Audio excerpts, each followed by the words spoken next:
Top 4.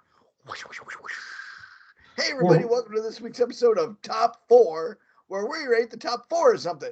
How you doing, Mike? I'm doing great. Tommy, how you doing? I'm doing okay. Are you ready to represent my favorite number in a top 4 rating? Yes. Mike, Yes. what is the topic this week?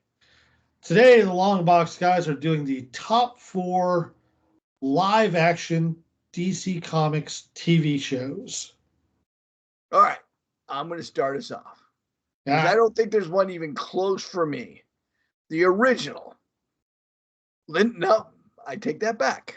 Not the original. The Linda Carter Wonder Woman television show. The only reason I took it back is because there was one that predated, which was still great. Who was that? Kathy Lee Gifford, right? Denise Crosby. Denise Crosby? Shut your fucking Kathy Lee Crosby. You guys were like so close. I knew it was a Crosby. What did I say? Oh, I said Kathy Lee Gifford. You're right. It's Kathy Lee Crosby. Thank you. She did the movie before, which was most notable because Ricardo Montalban was hilarious in it. But Linda Carter, when I was a kid, oh my God, my favorite television show when it would come on. The jumps were cool. The sound effects were cool. The acting was decent and funny. The colors were over the top. Not that I had a color TV at the time, but I saw it later. It was very remarkable. I really enjoyed the hell out of that television show. The stories were mostly Monster of the Week. Every once in a while, there'd be a 2 or 3-parter. What did you guys think of that show? I mean, it wasn't really Monster of the Week. It was Nazi of the Week. Well, in the first season. Second season, what took place in the 80s, but there were often monsters of Nazis of the Week. Very good point. There were a couple of times where it was a robot, a sentient robot one. Yeah. There was a couple other fun ones. Yeah. But that is my number 1 pick for DC live action. See how I did that so everyone gets caught up? Yes. I did. Very, very sneaky. Very just like those Nazis in Wonder Woman. Tommy, what's your pick for one of the top 4 DC shows? Yeah. Favorite DC shows, yeah. Yeah. You know, for its time, the 1990s Flash, I enjoyed. I enjoyed the hell out of that too. I certainly did. My favorite, of course, gave him was a muscular suit for that one. Is that the muscle suit one? Yeah. Okay, Weird muscle suit Flash. Okay.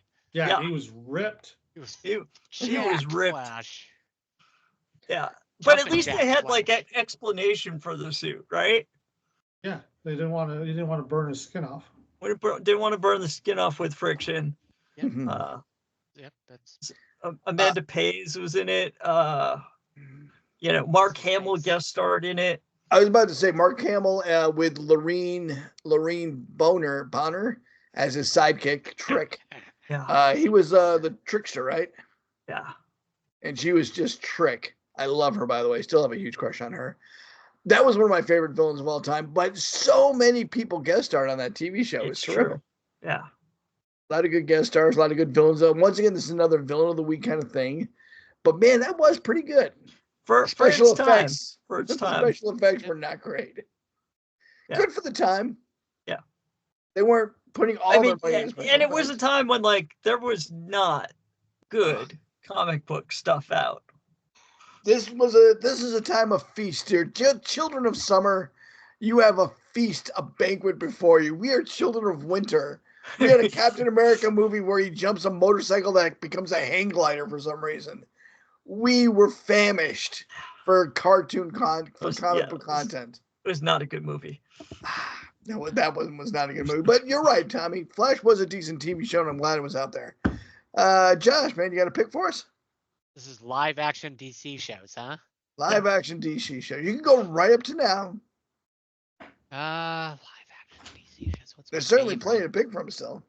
There are plenty to pick from. I think Mike's gonna take mine anyway, so let's Mike have I got two in mind, so you go ahead and. All right, I'll just take yours and say Doom Patrol. Drink. I'll drink to that.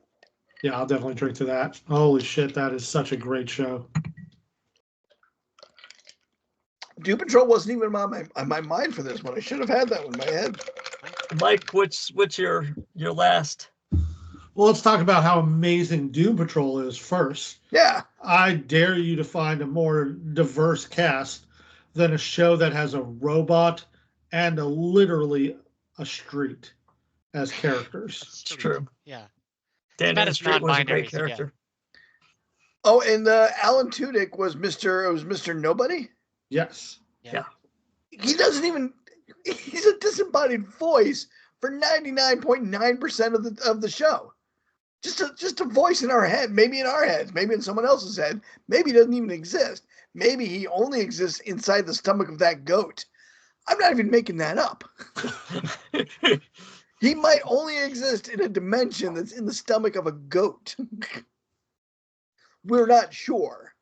It was a crazy show. Very It out is a there show. crazy show. With some crazy characters. Animal, Vegetable, Mineral Man shows up, which is insane to me. They don't have a big bad that a lot of people can point at and say, oh, I know him from comic books. Yeah. So the big bad of Doom Patrol is actually Chief. Yeah, Chief it is was definitely Chief. a big bad. Yeah. Though, of course, there's a hero, there's an explanation why, but Yeah, but still, he is definitely the cause of all of their misfortunes. yes, absolutely 100%. The architect, the mastermind, the plotter, he causes all those things because he's trying to study immortality itself so he can be around for his daughter who's immortal. Yeah. Yep. Dorothy Gale. In a nutshell. Dorothy Gale. Great name. Have I heard it before? Rings a bell. Is that everybody all the way through? We already did No, No, Mike Mike hasn't hasn't gone yet. Oh, that's right, Mike. in the early 2000s, there was a TV show called The Human Target. Oh, yeah. And that was amazing. The stunt work that they did on this TV show was movie worthy. I can't sing enough good praises about it. So much so that when I was in Louisiana, I mentioned it to my comic book shop guy, and he's like, I'd never seen it. So I lent him the series because I owned it on DVD, and he was like, why did I never see this TV show? It was so good. And I'm like, I know, right? Jackie Earle Haley plays a sociopath / friend of Christopher Chance. Chi McBride is his business partner. I just chef's kiss. If you get a chance to go watch some Human Target, I highly recommend it. Now, looking at the cast, got some good, funny people. Rick Hoffman's funny. He's always good and stuff. Is it Lee just Majors was in there.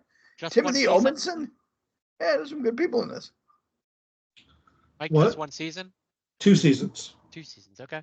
I think it was a victim of the writer's strike. Now, does this follow the same plot as the comic book? He's a bodyguard who will take on and disguise himself as the person trying to be that someone's trying to assassinate to make himself the actual human target. Yes, this is exactly. You have described it perfectly. That's it. The plot. You got it, buddy. I'm like flour though, just thickening the plot here. Yeah, so you can watch any episode, and there is an underlying theme of his past, but any episode is a self-contained story. I love those. All right. I guess that'll do it for top 4. Thanks everybody for staring at us because this is our YouTube one, right? Is it? Yeah. Yeah. Oh. So they'll see you pop in, good sir. But thank you for putting up with us, and thank you for listening to us. Thank you for looking at our YouTube channel. And if you have a recommendation for a top 4, you can just put it right down there in the comments, and we will do it. If we read it, we'll do it. We are not bright people. Don't forget We to will like and follow subscribe, orders. because Yeah. that's a YouTube thing that everyone says on YouTube. Yeah, things. hit like and subscribe. Yeah. Oh, and touch some grass. Hit like, subscribe, touch some grass, and drink some water. Little self-help in there too. Yeah. Yeah. Unless you're allergic to grass, and then don't. Then don't do it. Or allergic to water. I mean, Wow. that's tough. That's really The Wicked Witch of the West was.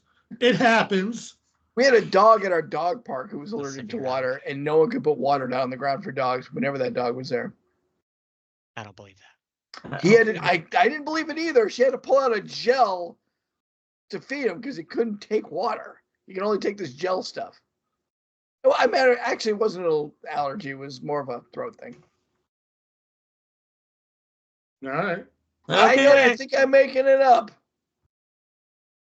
All right. If you, No, I think she was making it up. She might have been making. Now that I'm thinking about it, maybe the she dog didn't is want- like thick water. this was in San Francisco, wasn't it? Yeah. It was. Yeah. It was indeed. Yeah. We're going to all call bullshit. I'm starting to on this rethink trip. this Yeah. whole thing now. I'm gonna like, Yeah. wait, Tom- hold on. Tom, the fish was not a piranha. It just wasn't a piranha. I know now. I know we weren't camping. I know a lot of things I'm just now. saying, that dog is not allergic to water. Thank you so much for listening to us. These are all backstories that you can listen to at other podcasts. Our big podcast is on Spotify, The Longbox Guys. Go look for it. Yeah. Bye-bye. Bye-bye.